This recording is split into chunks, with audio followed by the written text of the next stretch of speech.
Will holding a landed property for longer duration still be the trend moving forward in the future? Welcome to another episode of Property Roundtable with myself and Rama, bringing value to your journey in buying and selling a landed property in Singapore. So, Rama, my brother, Yes. so what do you think of this longer period? Is So, there a long so or we need to short period? define what is long and what is short, lah. Yes. Right? So, but anyway, in Singapore, when it comes to private property, they determine what is long, what is short. No Can ma. I say that? No? No ma. No. 4 years, I 3 damn years. rich, I can tell in 1 year. Correct, lah. So 1 year is short, lah, I Yeah, believe, correct. right? But then we still have to now just change recently, hold for at least 4 years, lah. Okay, so Right? you're saying that typical holding period is sort of like determined by the seller stamp duty period, correct?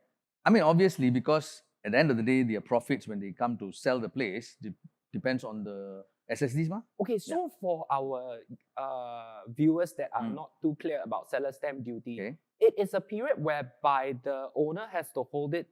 If not, if they sell within these 4 years, there will be a percentage that they need to pay to the government in terms of stamp duties. Correct. So it goes in this way. First year will be 16%, second 12%, third 8%, and then the fourth will be 4%. That's right. And once you clear the 4 years, it's 0%. Correct. You know, the funny thing is, those days, right, when people bought landed property, right, they were there to stay, bro. They were there to stay. But today, the terrain has just changed. I don't know whether people change or the policies change people. I think that, okay, for myself, maybe I'll answer first. Okay. I think the landed buyers in today's market are very different. I think majority of them are still home buyers. That means they buy to stay. Okay. And like mentioned before, after COVID, people are looking for space. They were looking for multi-gen living, consolidating positions. Yep. But there's another two new profiles of people that we have served and we have seen in market. Okay. I think one of them would be the younger buyers. Okay. They are also buying the house to stay, albeit, right, Yep. they move faster than their expectation. That means they believe that real estate should be beyond just a home. It should also be an investment. So they sell within a 4 to 5 year period to Yep. take profit, because after the advice we give them, they buy early. Okay. In the last few years, they make money. Yep. So they say, hey, Harvey, Rama, why don't we explore a sale, right? Okay. So it's coincidental and opportunistic. So you left out one thing. There's no emotions, lah. Yeah. Actually, have is have lah. But the price that come in will help them to soften the emotional blow. I understand. And then the third category, of course, this is a very unique group. Okay. There are people who buy a property with a mindset of playing developer. That means we are not just talking about the typical developers anymore. We're talking about individuals. Say, for example, Harvey and Rama, Property Roundtable, we start a company, then we say, hey, let's buy a land property and let's develop and let's sell to the consumers out there. Okay. So there's also this category. Right. So basically, SSD, right, or rather the holding period, was introduced by the government because people started flipping properties. In a way, I feel that it's also a reverse mechanism. Okay. It's a bit like, I don't want you to flip. That's why I lengthen the holding period. So why do you think they don't want people to flip? What actually happened during flipping? Because flipping is often seen as speculating. I mean, I think the term flipping has a negative connotation. It means that you want to flip for a quick buck. Right. But in all honesty, if the buyer profile outgrows the needs or outgrows his affordability, that means he can afford something bigger, right? Yep. His actions that he take will tantamount to more of a bigger investment rather than flipping. But for the general market, I think it's to prevent speculative behavior. What do you think the SSD is for? I mean, if we are going to stick to just landed per se, because condo is different, condo there's a lot of units, right? Correct. So for landed, I'm just going to stick to landed for this one. There's two types. Of course, there's a resale landed as well as a new build landed. Correct. Of course, the new build landed, you can flip lah. You know, when you flip, as in you buy first, while they're building, you can buy. Yeah. And before they buy, before they TOP, you can also flip and sell. Right? Correct. So that could have been, that could be one of the reasons why they say, okay, I don't want the landed property market to move up fast. Yeah. The other thing is, even in resale, bro, you can take a long option and flip also. True that also. Yeah. So I think flipping was more so for condos, new launches, those particular market. Yeah. But now in today's market, right, I think the government's idea, right, is Yes. to regulate by introducing all these cooling measures. You know, they just want to keep it, okay, I don't want it to burst. Yes. Like other countries. Yeah. Yeah, that's all. I think it's a clear statement through the last, I would say, don't know how many rounds of cooling measures. That there's always been efforts, regulatory efforts to prevent the market from being a runaway train. Right. But even with that, even with all the cooling measures, I think in the landed market, we've seen the market grow leaps and bounds over like 25 to even up 30% in the last few years. I've got a very interesting perspective. Okay, I know we are going to talk about interest rate in our other episodes. Okay, but I just want to ask you, right? What has interest rates got to do with SSD and holding period? Interest rates doesn't have a specific impact on the SSD period. Okay. But interest rates do allow someone to plan their exit better. For example, typically you sign a loan package, right? You have a 2-year fix. Okay. Then if you have 3 years SSD, then you 2 years fix. Then when you negotiate, then there's a 1 year. Then typically what you do is you just continue with the package, right? Right. But now, because of 4 years, maybe there is more of a refi play in it as well. So that is, to me, maybe 4 years is a better planning parameter. I mean, what do you think? To me, I think it's like a gamble, a bit of gamble, a bit of luck. Yeah. Okay. It's gambling in what sense? Okay, let me share a story with you. For example, let's say 2 years ago, someone decided to come into the lender market. Okay. Interest rates were high, bro. Yeah, correct. Right? So at that point in time, you know, they say, you don't go fishing when the waters are still, you know, when it's stormy, then you go fishing. Not many people will go, you know what I mean? Same thing, when the interest rate is so high, those people who went in, right, and they got the holding power, today they'll be laughing. Yeah. Right? Yes. But today the interest rate dropped, right? Yes. Now suddenly the seller asks for more. Yeah. Because they also know this information, those people watching us, they will know this information. Correct. Right? Yeah. So I was thinking, you know, it's a matter of a bit of luck and a bit of gamble. Yeah.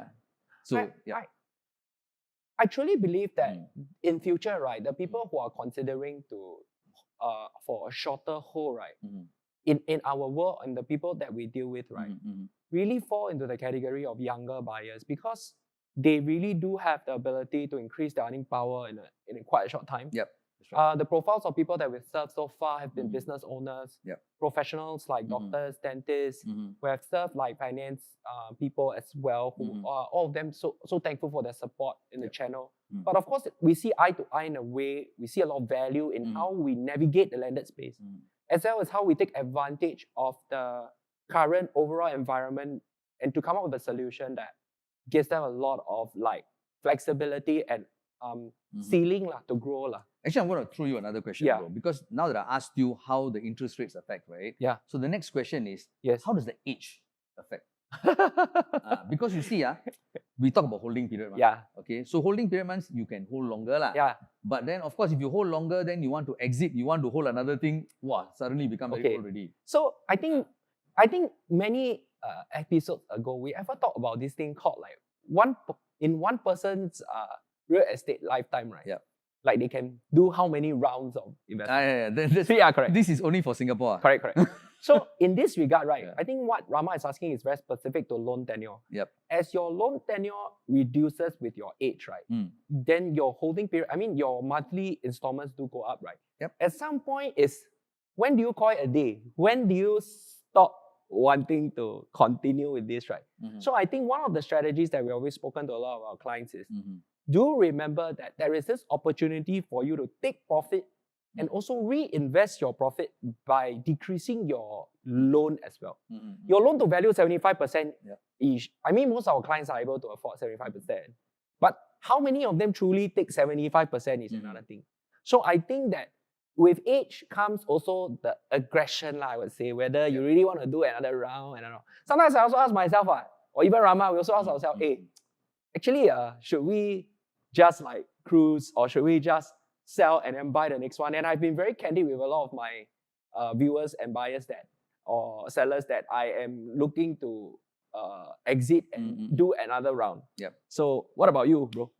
Bro, you answered everything already. So I'm just going to throw you the next question. Okay? So now the most important thing is, right, with regards to the topic, if you don't hold in Singapore, then you hold where? As in like, I'm not asking you hold where, Yeah. but I'm just saying Singapore is the best place correct. to hold It's a already. So what are the reasons? yes. Like, you know, all these global markets, everything, the security, the safety we have. What's your take on that? I think given the runway we've had in the industry, it is true for us to make this statement to say that the environment is a very stable environment. Yeah. Because the same environment that has made wealth for so many people, and the money that they earn, that have been invested in real estate, has helped them to grow financially, as well as given them a lot of stability. Yep. It has also done well for us as well. So when we say a statement that, I think what Rama said is close to the heart, and he really truly feels it as well as I do, is that the market really has been stable and good. So where else but Singapore? I mean, in the region, we see like opportunities. From a strong Sing dollar perspective, you go out there, you see things is cheap. I was waiting for you to say that. Yes, right. The strong Sing dollar. With the strong Sing dollar. But how about I put another perspective to you? You buy something in Sing dollar, you can ultimately, eventually, towards the later stage of your life, when you start to tune down, you can then explore property overseas. As you can see, all the hot markets that were in the last few years when Singapore was running up as well, have now seen quite a bit of a dip. So there's still that opportunity to go into those markets later on. Actually, I asked you that question because just a couple of days ago, right? I was traveling, right? So, of course, you know where I was traveling, just across the causeway. So, the friends in the car, they asked me, hey, how about buying a landed property in Malaysia? And in the car, there was one Malaysian. But who's more Singaporean than any Malaysian. Okay? Don't buy. So, he said, bro, don't buy. I was like, why? Why don't buy? Why don't buy? Bro, I tell you, when you buy landed property, the landed property will be there one. You buy landed property here, one day after another, right? People just come and take one by one all the different fittings. Then you only see the structure there one day, you know. Apart from that, bro, he also mentioned one important thing which you correctly pointed out: the strong Sing dollar. Because if you had bought properties in Malaysia before, the depreciation of the ringgit also makes a difference. Correct. Right? Correct. Yep. So that was one of the things that I wanted to talk about. And then the other thing is, there are a lot of news, that will affect the market. Like, for example, the war. Okay. Then the next thing, I'm just going to pick up random topics, that I got, family offices moving into Singapore, reaching more than 2,000 already. So all this news is how you are going to interpret them. Okay, because during your journey of purchasing a property, depending on the agent that you are tied up with, and what are the stories they're going to share with you, okay, is going to influence your purchasing, right? So at the same time, I just want to bring to your attention that all these good things that are happening, like for example, family offices coming into Singapore, is actually a good sign. Although they are foreigners, they cannot buy landed without a LDAU. Correct. But these news actually are positive news. Correct. That will affect different market segments, which will in return affect the landed property market as well. Correct. So with the net new monies coming in from family offices, it just proves the confidence in the market. So when they come into the markets, they are also looking to purchase something. But as what Rama says, right, because they may not have the so-called ability to purchase landed unless they get an LDAU approval. Correct. So I can also hear them, bro, their mind voice. So what are they buying? What are they buying? Correct? What are they buying? Okay. Money doesn't flow in one direction. If you want to enter the real estate market in Singapore, there are multiple segments to enter as well. Like Rama and I both know, and you know very clearly as well, that commercial and industrial segments are also segments that other consumers that come into our markets are keen to acquire. Actually, they just want a piece of Singapore. Correct. In what shape and form, that's up to them to decide. Okay. Because some of them, for their businesses, they may need some of these assets as well, especially like industrial. Okay, we're not saying this to push up the industrial commercial market, no. Okay, this is just a summary. But what they actually do, right, when they come into Singapore, they set up offices, right? Really, sometimes real offices. For these offices, they need the commercial building. So they buy for their own use also. That's also a possibility. Correct. So it's just like some of us, when we go overseas, we say, we don't want to lease from people. Correct. We want to buy our own property. We want to be our own landlord. Maybe they feel the same way. So, if you are interested in entering that market, you can see these people, when you staff them of this, that's where they go to. I never say anything, bro. I never say anything already, okay? But anyway, bro, I have a question.